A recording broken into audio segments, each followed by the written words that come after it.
I didn't show up to my own wedding day. And honestly, looking back, I'd make that same choice again without a single hesitation. My fiancée, Chloe, thought she could just spring the two people I'd spent 14 years actively avoiding on me, and somehow, that was supposed to be some grand, healing gift. Let me try and explain how a surprise, meant to mend a family, ended up shattering an entire relationship instead. My name's Daniel, I'm 32, and until about 3 months ago, I was absolutely convinced I was going to marry the love of my life. Chloe and I had been together for 4 beautiful years. Everything just clicked between us, at least it did until she decided that my personal trauma was something she could just fix for me, all without my permission. This is the story of why I walked away from the altar before I even got there, and why, to this day, I don't regret a single second of it. The thing about cutting off your parents, truly, deeply cutting them off, is that most people just don't get it. They can't. Not really. Even when you try to spell it out for them, they think you're probably exaggerating, or that it can't have been that bad. I haven't spoken to my mother or father since I turned 18. And believe me, there were very, very good reasons for that decision. Growing up in that house in Boston felt like walking on eggshells every single day, never knowing what tiny thing would set them off. I was constantly told I was worthless, or stupid, or a deep disappointment. My dad had this temper that could flip like a switch, a terrifying thing to witness as a child. And my mom? She enabled every single bit of it, adding her own special brand of emotional damage to the mix. By the time I graduated high school, I knew I had 2 stark choices: either stay and let them utterly destroy me, or leave and build a life where I actually mattered. I chose myself. And I never, ever looked back. When I met Chloe 4 years ago, I was completely upfront about my family situation. From day one. I told her my parents weren't in my life, that it wasn't up for discussion, and that I had absolutely no intention of ever reconnecting with them. She said she understood, that everyone has complicated family dynamics, and that she respected my boundaries. I truly believed that was the end of it. Wedding planning started about 8 months before the big day. One of our very first conversations was, naturally, about the guest list. I sat Chloe down at our kitchen table, and I made something crystal clear.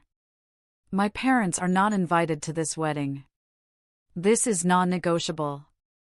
I said it calmly, but firmly, looking her straight in the eyes, making sure she knew I meant every single word. She blinked a few times, like she was surprised, and then she reached across the table and squeezed my hand.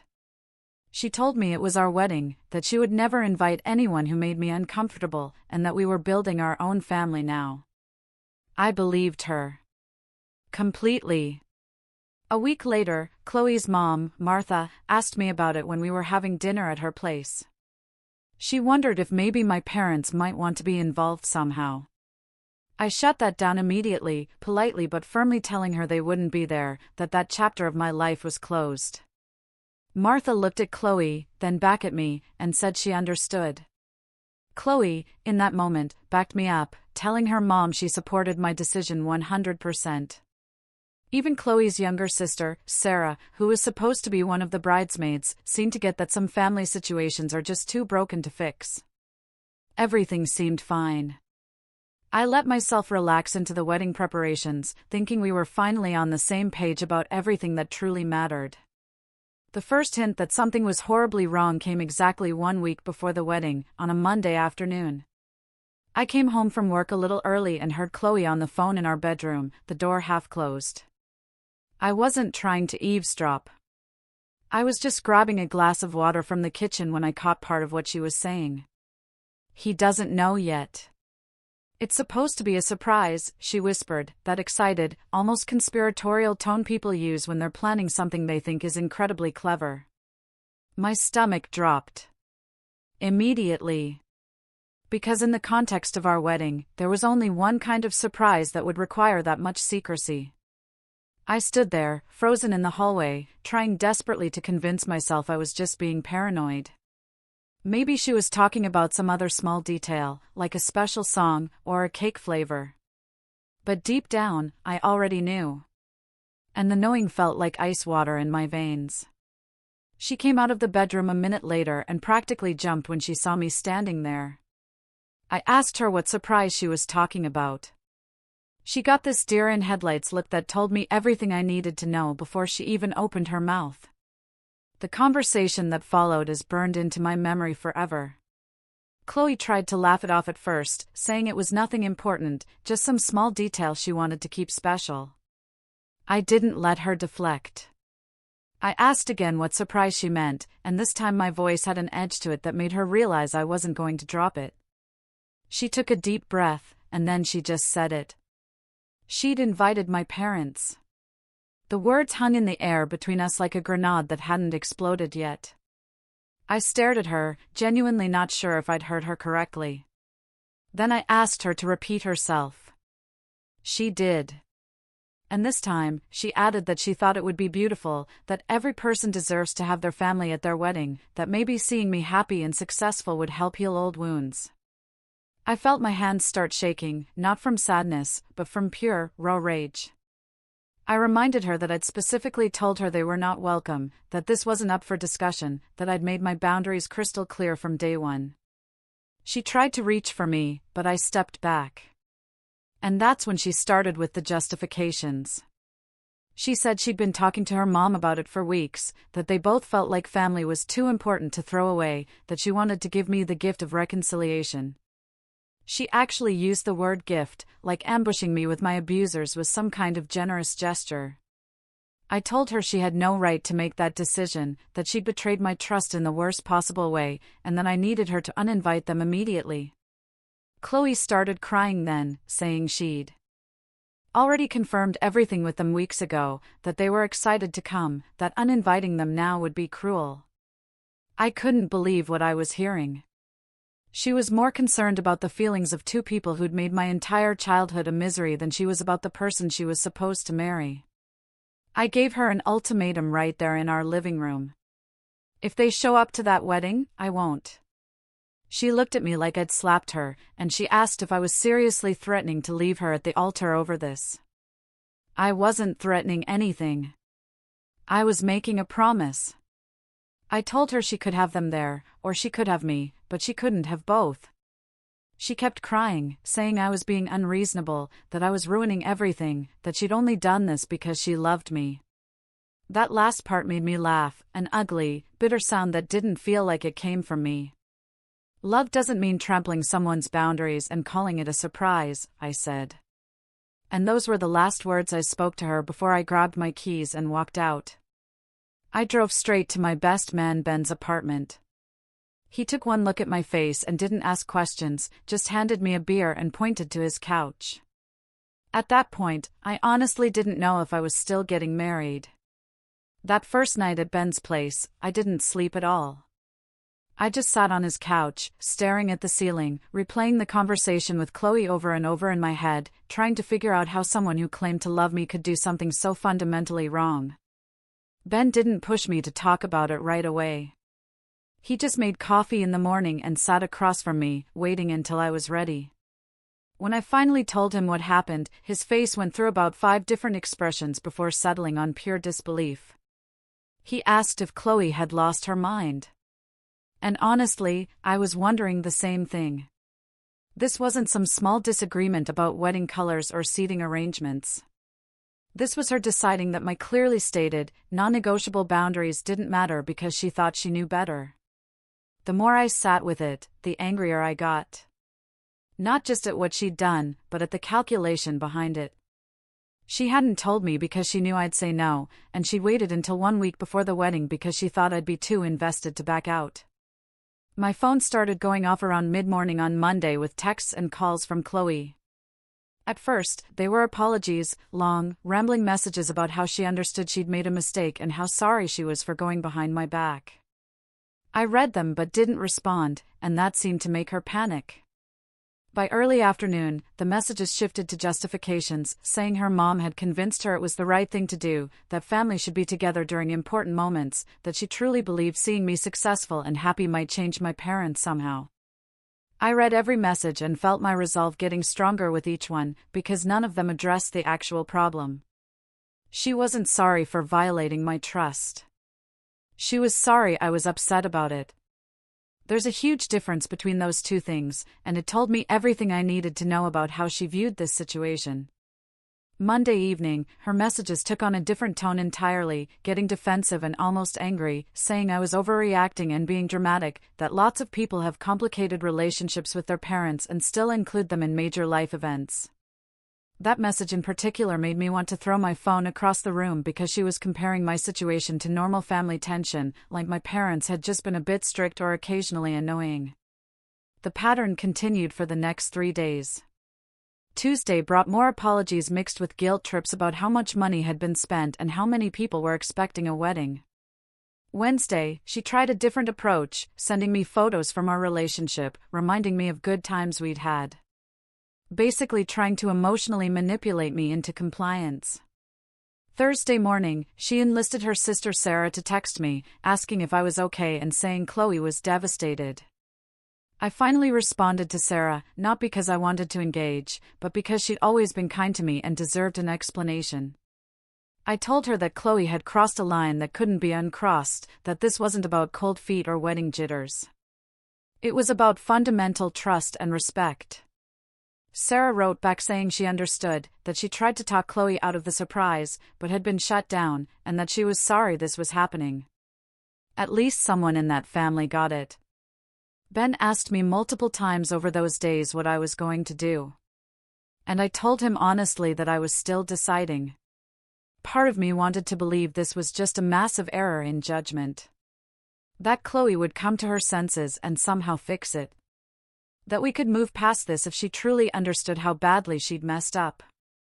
But another part of me, the part that had survived 18 years with my parents, was screaming that this was a red flag I couldn't ignore. The thing about boundaries is that they only work if people respect them. And Chloe had shown me that when it came down to it, she thought her feelings and her family's opinions mattered more than my explicit needs. I kept thinking about what marriage to her would look like, whether I'd spend the rest of my life wondering when she'd decide to override my decisions again, for my own good. Trust is everything in a relationship. And she'd shattered mine in one stupid, selfish move that she'd somehow convinced herself was an act of love. The wedding was supposed to be on a Friday afternoon at a venue about 30 minutes outside Boston. Thursday night, around 11, Chloe sent me one final text that was different from all the others. "Please just come tomorrow, we can figure everything else out after," she wrote. And I realized that was her strategy all along. She thought if she could just get me to that altar, surrounded by all our friends and family and my parents, I wouldn't be able to walk away. She was betting on my discomfort with public confrontation, betting that I'd swallow my anger and go through with it rather than cause a scene. That text was what made my decision final, because it showed me she still didn't get it. This wasn't about the wedding, or the guests, or avoiding embarrassment. This was about the fact that I couldn't marry someone who thought my trauma was a problem to fix without my consent. I turned off my phone around midnight and told Ben I wasn't going. He just nodded, like he'd been expecting that answer all along. Friday morning felt surreal, like I was moving through a dream where nothing was quite solid. I woke up on Ben's couch knowing that right now Chloe was probably getting her hair done, that in a few hours she'd be putting on her dress, that guests were already starting to arrive at the venue. I felt guilty for about 10 seconds before I remembered why I wasn't there, and then the guilt transformed into something closer to grief. This should have been one of the happiest days of my life. And instead, I was hiding in my best friend's apartment, trying not to think about what was happening without me.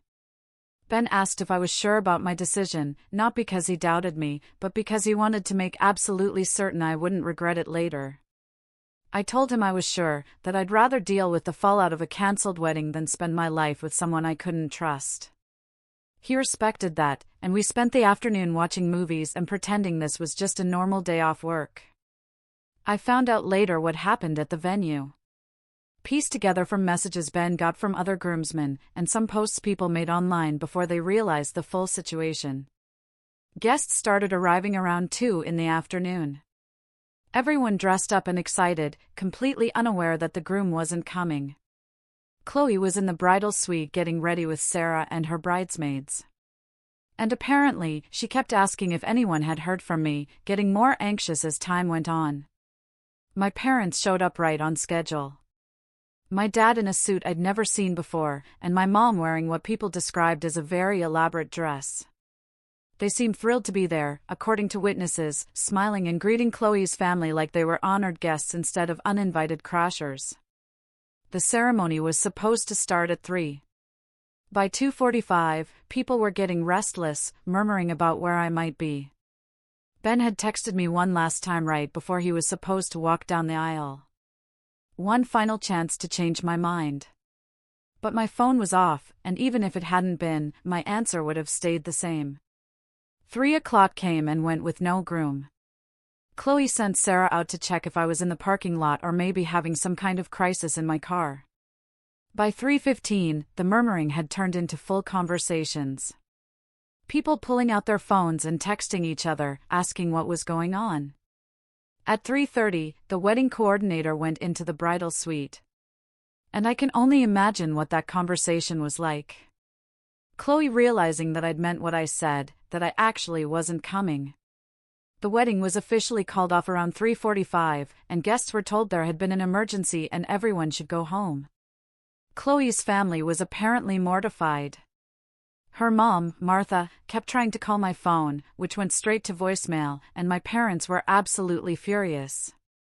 According to Ben, my dad made a huge scene in the parking lot, yelling about disrespect and embarrassment, saying I'd always been an ungrateful child, and this proved it. Several people tried to calm him down, but he just got louder. And eventually, someone from the venue had to escort him to his car. He left me a voicemail during all of this that I didn't listen to until much later. And hearing that voicemail reminded me why I cut them off in the first place. I waited until Saturday evening to listen to the voicemail my dad left. Partly because I needed to mentally prepare myself, and partly because I already knew it would be bad. Ben offered to listen to it first as a buffer, but I told him this was something I needed to face myself. I put my phone on speaker and hit play. And within the first 5 seconds, I was transported right back to being a kid in that house. My dad's voice was pure rage. That specific tone he used when he wanted to make sure you understood how worthless you were. He called me every name he could think of. Said I'd humiliated him and my mother in front of strangers. Said I'd always been a disappointment. And this stunt proved I'd never amount to anything. He went on for almost 2 minutes. His voice getting louder and more vicious. And then right at the end, he said something that actually made me laugh. He told me I'd better apologize to him and my mother for this disrespect, that I owed them that much after everything they'd done for me. The irony of him demanding an apology while leaving a voicemail like that wasn't lost on me. And I saved the recording because I knew it might be useful later. Sunday morning, I finally turned my phone back on fully and found 63 missed calls and over 100 text messages. Most were from Chloe, some from her mom, Martha, a few from various relatives and friends asking what happened. I ignored all of them except one from Ben, asking if I was still alive, to which I responded that I was fine and would explain everything later. Then I did something I probably should have done years ago. I sent the voicemail recording to Chloe with a single line of text explaining that this was why those people weren't welcome in my life. I didn't expect it to change anything, but I wanted her to hear with her own ears what I'd been trying to protect myself from. She didn't respond right away, and I figured she was either too angry to reply or had finally realized she didn't have any moral high ground to stand on. The silence was almost worse than the constant messages had been, because it meant she was actually thinking instead of just reacting.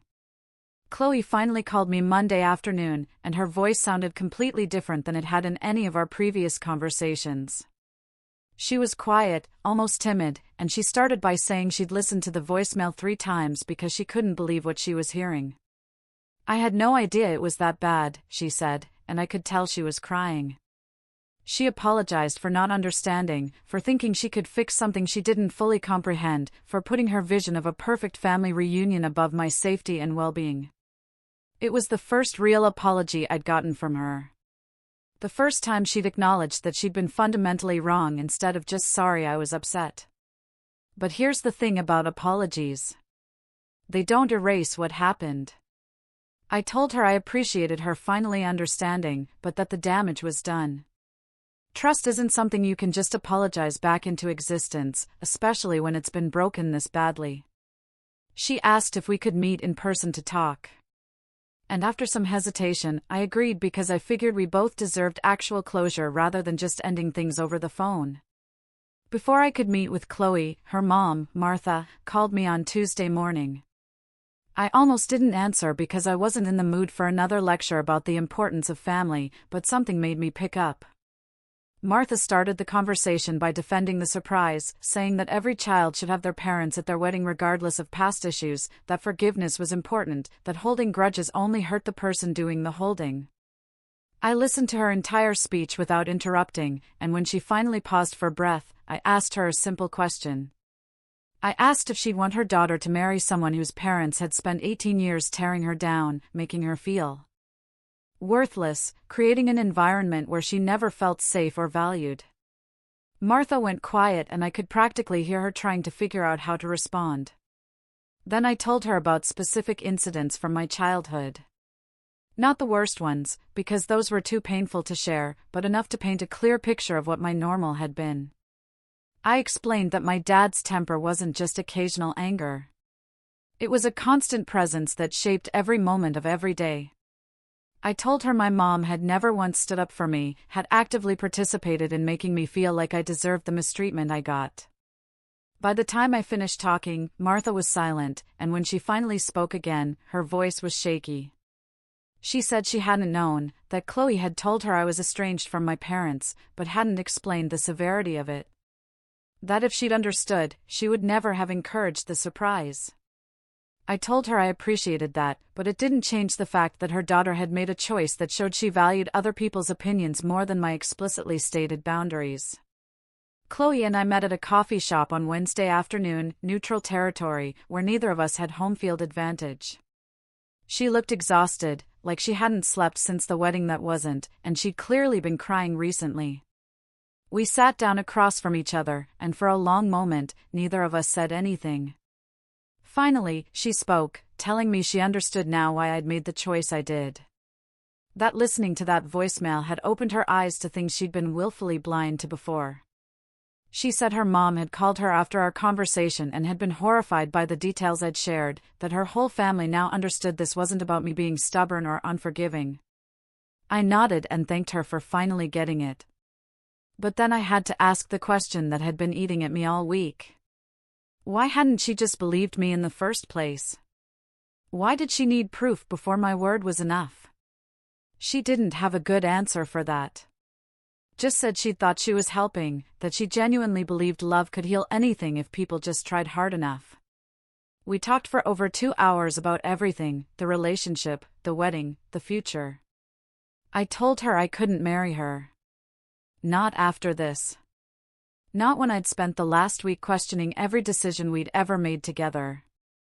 She started crying again and asked if I was breaking up with her. And I realized I didn't actually know the answer to that question. What I knew was that I wasn't ready to marry someone I couldn't trust. That the foundation we'd built over 4 years had massive cracks in it. I need time, I told her, and I could see the hope flash across her face before I clarified what I meant. I explained that we needed to take a real pause. Not just a few days to cool off, but actual separation where we both figured out if this relationship was something that could be saved. I wasn't ready to throw away 4 years without really thinking about it. But I also couldn't pretend nothing had happened. She asked what a pause would look like, and I told her honestly that I didn't know, that we'd be living separately and not really together, but not completely broken up either. She nodded and said she understood, that she'd do whatever it took to rebuild my trust if I was willing to eventually let her try. We left the coffee shop without any solid answers, just an agreement that we'd figure things out as we went. Chloe went back to the apartment we'd shared, and I stayed at Ben's place while I looked for my own spot. Over the next few weeks, we texted occasionally, mostly surface-level stuff about how we were doing. Nothing deep or meaningful. I spent a lot of time thinking about whether I'd made the right choice, whether walking away from the altar had been brave or cowardly, whether a relationship could truly recover from something like this. Some days I thought maybe eventually we could find our way back to each other, that if she really understood what she'd done wrong, and if I could learn to trust her again, we might have a chance. Other days, I was certain that what she'd done was unforgivable, that the person who truly loved me wouldn't have put me in that position, regardless of their good intentions. The truth is, I still don't have all the answers, and I'm not sure I will for a long time. Right now, Chloe and I are living separate lives, both trying to figure out who we are outside of the relationship we thought would last forever. Maybe someday I'll post an update telling you we worked through it and found our way back to each other. Maybe I'll tell you we officially ended things and moved on with different people. But for now, all I can say is that sometimes, walking away from the altar is the only way to protect yourself. And sometimes the person you love most is the person who hurts you deepest. I don't regret my choice. Even on the days when I miss her so much it physically hurts, because I know that marrying her that day would have meant sacrificing the boundaries I'd spent 14 years building. No relationship is worth losing yourself, no matter how much you love the other person. That's what I learned from all of this, and it's a lesson I'll carry with me for the rest of my life. Have you ever had to choose between what you loved and what you needed to protect about yourself?